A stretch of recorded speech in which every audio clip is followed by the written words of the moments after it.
former presidential candidate. She joins me now with some reaction on this. Tulsi, I know that you have said that you felt iced out by your party. What's happening to Kennedy? Harris, you know, it's interesting because it's clear there's a three-step plan that the DNC follows when they want to deal with somebody that they don't want voters to know about. Step one is they try to ignore us. This is exactly what I experienced in 2020 when I ran for president of the Democratic primary, and they're doing the same thing to Kennedy.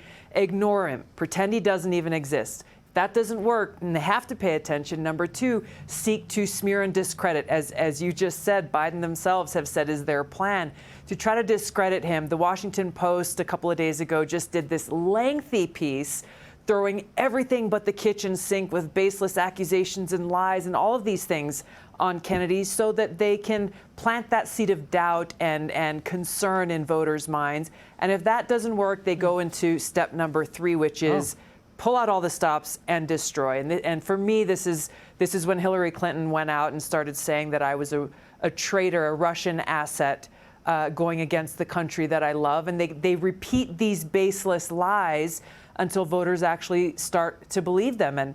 And this is exactly what they're doing against Kennedy. I didn't have the hundreds of millions of dollars needed to combat this onslaught of a campaign that they wage. Kennedy doesn't either. I want to say if there are any wealthy billionaires out there who love this country and want to see the Democratic Party liberated from these woke warmongers, put your money where your values are. Bobby Kennedy could use some help to be able to go out there and share his message with voters, because the DNC is not going to allow him to do that. Well, I spoke with him a few days ago. He was on set with me, Robert F. Kennedy Jr., and he said he's not going away. And he knows that the president won't debate him. And he said if the president were to actually end up to be the party's nominee again, he won't be able to beat Republicans because he doesn't have the reps. And I was, you know, I mean, wow. I don't think he's going to go away quietly into the dark of that night. He's certainly not. You know very well, Harris, the powers that he's up against. It is the propaganda media, the DNC working with them, working with big tech and social media. So it can be done, but it's going to take a lot of resources in order for him to be able to do that. Well, look, before I let you go, I want to get your reaction to breaking news this hour. The Justice Department has informed former President Donald Trump that he is the target of a criminal investigation as part of his handling of classified documents. What's your reaction to that breaking news?